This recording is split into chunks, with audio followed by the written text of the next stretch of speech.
श्रीनगर की शिवपुर की ये तस्वीर 30 मार्च की है।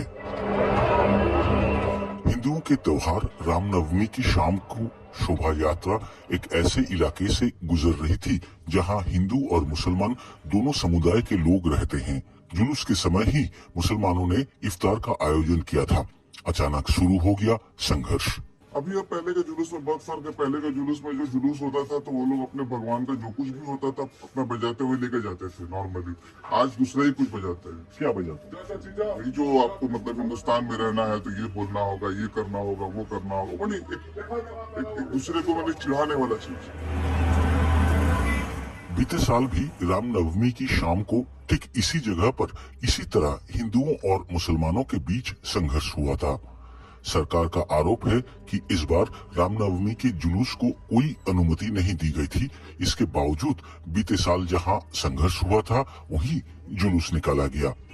नमाज के बाद जो पूरे मुस्लिम जो लोग बैठ के नमाज अदा कर रहे थे, जो भी करते, उन लोग एक साथ आके पत्थर स्टोन पेल्टिंग किए थे। पूरा मतलब पत्थर लेके शिया अपार्टमेंट जो अपार्टमेंट है वहां पे मारा गया था, मंदिर में मारा गया था, डोमिनोज का गेट तोड़ा गया, एंड देन फिर आपका जूडियो का पूरा कांच तोड़ दिए थे और आग भी फेंका गया था। फेज 3 में हमारा जो कॉम्प्लेक्स अभी देख के आ रहा है वहाँ पे it was very dangerous. Last year भी सेम चीज हुआ था एंड इस ईयर भी सेम चीज होना जरूरी नहीं है कि मतलब ये कोइंसिडेंस है। It was targeted actually. ये देखो इन लोग को, 10 लोग को। पहले संघर्ष के बाद वाला दिन शुक्रवार था। जुमे की नमाज के बाद कई मुसलमानों को पथराव करते देखा गया। ये पत्थर आवासीय भवनों, दुकानों और एक मंदिर पर भी गिरे थे। रामनवमी के जुलूस के मुद्दे पर जो सांप्रदायिक हिंसा हुई, एकदम हंसिए पर रहने वाले लोगों का ही नुकसान हुआ है। कोई रमजान के महीने में फुटपाथ पर फल बेच रहा था, कोई बैंक से कर्ज लेकर खरीदी गई टैक्सी चलाता था। हिंसा की आग में सब कुछ जल गया। मेरा गाड़ी कॉर्नर पे साइड में लगा हुआ था, इसीलिए मेरा गाड़ी में सिर्फ माशाअल्लाह और मेरा नाम लिखा हुआ था, इसलिए उसके गाड़ी को बुरी तरीके से जला दिया गया। रामनवमी के दिन हावड़ा जिले के शिवपुर में हिंदू और मुसलमानों के बीच जो संघर्ष शुरू हुआ था वो तो रुक गई थी 2 दिन में, पर पास के जिला पुरी की इस विश्राम इलाके में सांप्रदायिक तनाव अभी भी बना हुआ है, जिसका सबूत है ये टूटा फूटा दुकान।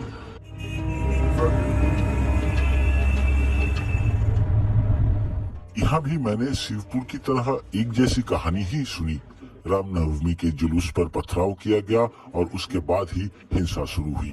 जिस तरीके से पिछले 12 सालों से निकाला जा रहा था शोभा यात्रा, सेम ही था, उसमें कोई डिफ्रेंशिएशन नहीं था। बट और सालों के अगेंस्ट इस साल थोड़ा भीड़ बहुत ज्यादा था।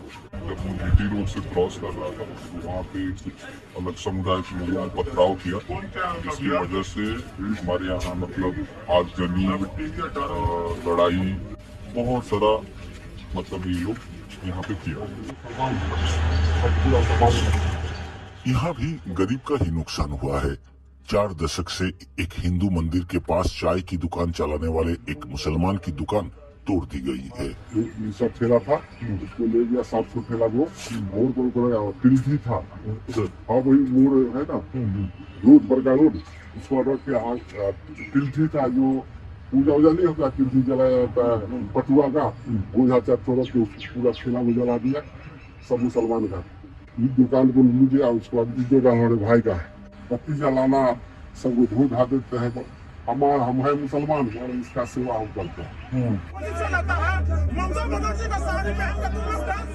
पश्चिम बंगाल में जिस तरह करीब 10 वर्षों से रामनवमी मनाने का जोश बढ़ा है, उसी तरह वर्ष 2018 के बाद लगभग हर साल उस दिन सांप्रदायिक संघर्ष की घटनाएं भी बढ़ रही है। रामनवमी मिছিল নিয়ে এই ধরনের দাঙ্গা হাঙ্গামা। रामनवमी के जुलूस के मुद्दे पर इस तरह के दंगे हंगामे, रिवॉल्वर लेके जुलूस, हाथों में तलवार, हॉकी स्टिक लेकर जुलूस, हमने पहले ये सब नहीं देखा है। हम कुछ दिनों से ये सब देख रहे हैं। ऐसा वही लोग करना चाहते थे जिनको दंगे से लाभ होगा, हिंदू मुसलमान को अलग कर फायदा होगा। इसीलिए लोगों को सचेत रहना होगा, दंगे करने वालों से दूर रहें। যে 100% মুসলিম ভোট টিএমসির দিকে পোলারাইজ হয়েছিল, मुसलमानों के जिन 100% वोटों का तृणमूल कांग्रेस की ओर ध्रुवीकरण हुआ था वो अब लौट रहा है। इसके दोबारा ध्रुवीकरण के लिए उन्होंने रामनवमी को सुनियोजित तरीके से ये सब करवाया है। और राजनीति होने पर किसी न किसी को तो फायदा होगा ही। ममता पश्चिम बंगाल को आग में धकेल रही हैं। रामनवमी के जुलूस के मुद्दे पर वर्ष 2018 में जो पहली हिंसा हुई थी, उसके बाद धार्मिक ध्रुवीकरण का चुनावी नतीजों पर व्यापक असर पड़ा था। एक बार फिर चुनाव सामने है। कुछ महीनों बाद पंचायत चुनाव और अगले साल लोकसभा चुनाव। क्या इसलिए एक बार फिर धार्मिक आधार पर ध्रुवीकरण की कोशिश शुरू हुई है? এই যে একটা নতুন ধরনের মেরুকরণের চেষ্টা, यह जो एक नए तरह के ध्रुवीकरण का प्रयास है, इसमें एक और जहां विरोधियों में भारतीय जनता पार्टी, जो केंद्र में सत्तारूढ़ पार्टी भी है, का स्वार्थ शामिल रहेगा, तो दूसरी ओर तृणमूल कांग्रेस के समक्ष एक संकट यह है कि उनको शायद यह अंदेशा है कि धार्मिक अल्पसंख्यकों, जिनके तमाम वोट उनको मिलते थे, उनमें विभाजन हो सकता है। इसलिए दोनों पक्षों के लिए यह स्थिति महत्वपूर्ण है। ऐसे में धर्म के आधार पर राजनीतिक ध्रुवीकरण जरूरी हो सकता है। रामनवमी के मुद्दे पर सांप्रदायिक हिंसा करीब एक सप्ताह पहले शुरू हुई थी, लेकिन अब भी कई इलाकों में तनाव कायम है। गिरफ्तारियां जारी रहने के साथ हिंदू और मुसलमान बहुल इलाके के बीच पुलिस का पहरा भी बिठाया गया है।